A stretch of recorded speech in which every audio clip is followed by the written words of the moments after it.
हे श्रद्धालु श्रोताओं, भाद्रपद मास के शुक्ल पक्ष की चतुर्दशी तिथि एक विशेष महत्व रखती है। इस दिन पूरे भक्तिभाव से अनंत चतुर्दशी का व्रत किया जाता है।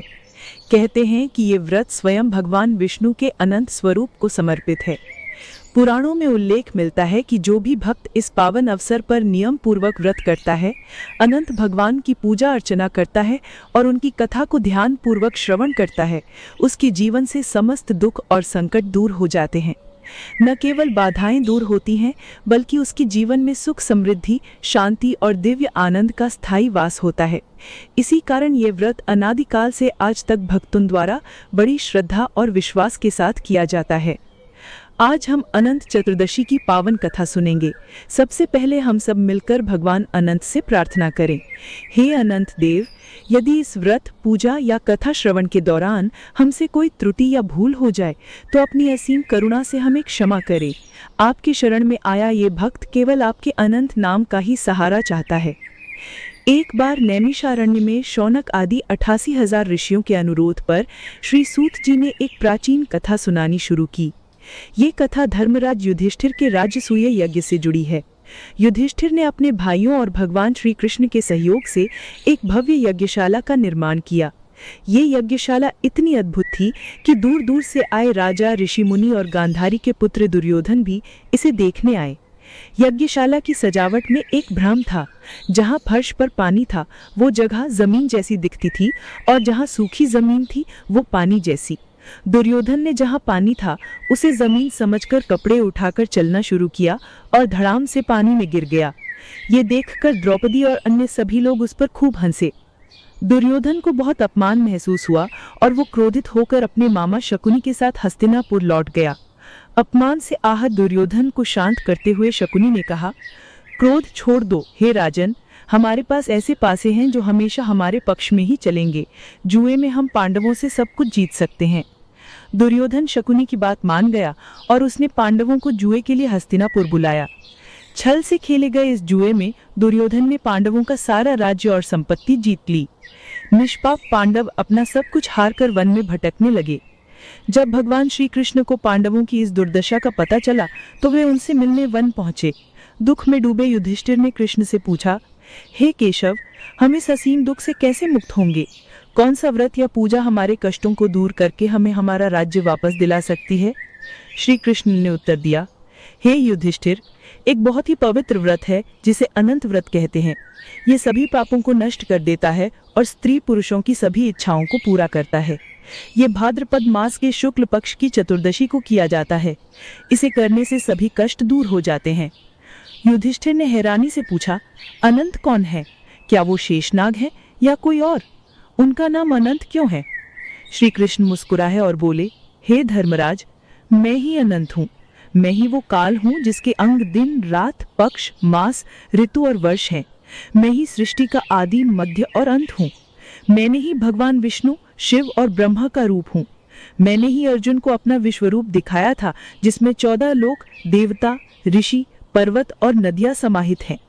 तुम इस पर संदेह न करो, ये व्रत अवश्य करने योग्य है। युधिष्ठिर ने तब कृष्ण से इस व्रत की विधि और कहानी पूछी। श्री कृष्ण ने कहा, हे राजन, सतयुग में एक सुमंतु नाम के ब्राह्मण थे जिनकी पत्नी का नाम दीक्षा था। उनकी एक पुत्री थी जिसका नाम सुशीला था। सुशीला की माँ के निधन के बाद सुमंतु ने दूसरा विवाह कर लिया। उनकी दूसरी पत्नी बहुत कठोर स्वभाव की थी। जब सुशीला विवाह योग्य हुई तो सुमंतु चिंतित थे कि उसका विवाह किससे करें। उसी समय कौंडिन्य मुनि वहां आए और उन्होंने सुशीला से विवाह करने की इच्छा प्रकट की। सुमंतु ने शुभ मुहूर्त देखकर अपनी पुत्री का विवाह कौंडिन्य मुनि से कर दिया। लेकिन दूसरी पत्नी ने दहेज के नाम पर केवल बचा हुआ जूठा भोजन उन्हें दिया, जिससे सुमंतु बहुत दुखी हुए। कौंडिन्य मुनि सुशीला को लेकर अपने रथ से जा रहे थे, तभी वे यमुना नदी के किनारे रुके। वहां सुशीला ने कुछ स्त्रियों को लाल वस्त्रों में देखा जो भक्ति भाव से अनंत देव की पूजा कर रही थीं। सुशीला ने उनसे पूछा कि ये कौन सा व्रत है। स्त्रियों ने उसे अनंत व्रत की विधि बताई। पूजा के लिए एक प्रस्थ लगभग 2 किलो अनाज का उपयोग करें। कुश के घास से शेषनाग का आसन बनाकर पूजा करें। भगवान के सामने 14 गांठों वाला एक डोरा रखें। धूप, दीप, गंध और पकवानों से भगवान अनंत की पूजा करें। पूजा के बाद पुरुष इस डोरे को अपने दाहिने हाथ में और स्त्री बाएं हाथ में बांधें। ये सुनकर सुशीला ने भी श्रद्धा पूर्वक व्रत किया और अपने हाथ में अनंत डोरा बांध लिया। व्रत करने के बाद सुशीला और कौंडिन्य मुनि के जीवन में समृद्धि आने लगी। उनका घर धन धान्य और गोधन से भर गया। एक दिन कौंडिन्य मुनि ने सुशीला के हाथ में बंधा डोरा देखकर पूछा, ये क्या है? सुशीला ने उत्तर दिया, ये अनंत डोरा है जिसकी कृपा से हमें ये सारी संपत्ति मिली है। धन के अहंकार में डूबे कौंडिन्य ने उस डोरे को अंधविश्वास बताते हुए तोड़ दिया और उसे आग में फेंक दिया। सुशीला ने दौड़कर उस डोरे को आग से निकाला और दूध में डाल दिया। इस घटना के बाद उनके घर से सारी समृद्धि अचानक चली गई। चोर सारा गोधन चुरा ले गए और उनका घर भी जल गया। गरीबी और दुख से परेशान कौंडिन्य मुनि को ये समझ नहीं आ रहा था कि ऐसा क्यों हुआ। उनकी पत्नी सुशीला ने उन्हें याद दिलाया कि ये सब अनंत भगवान का अपमान करने के कारण हुआ है। पश्चाताप से भरे कौंडिन्य मुनि ने भगवान को ढूंढने का निश्चय किया और वे जंगल में निकल पड़े। उन्होंने हर किसी से अनंत देव का पता पूछा, लेकिन कोई नहीं बता सका। निराश होकर उन्होंने अपने प्राण त्यागने का फैसला किया। जब कौंडिन्य मुनि ने आत्महत्या का प्रयास किया तो भगवान अनंत एक वृद्ध ब्राह्मण के रूप में प्रकट हुए और उन्हें अपने साथ एक गुफा में ले गए। वहां उन्होंने कौंडिन्य को अपना दिव्य स्वरूप दिखाया, जो शंख, चक्र, गदा और पद्म धारण किए हुए था। कौंडिन्य मुनि ने अपनी गलती स्वीकार करते हुए भगवान से क्षमा मांगी। भगवान अनंत ने उन्हें क्षमा कर दिया और कहा, अपने घर जाओ और अगले 14 वर्षों तक भक्ति भाव से मेरा व्रत करो। तुम्हारे सभी पाप नष्ट हो जाएंगे और तुम्हें फिर से समृद्धि मिलेगी।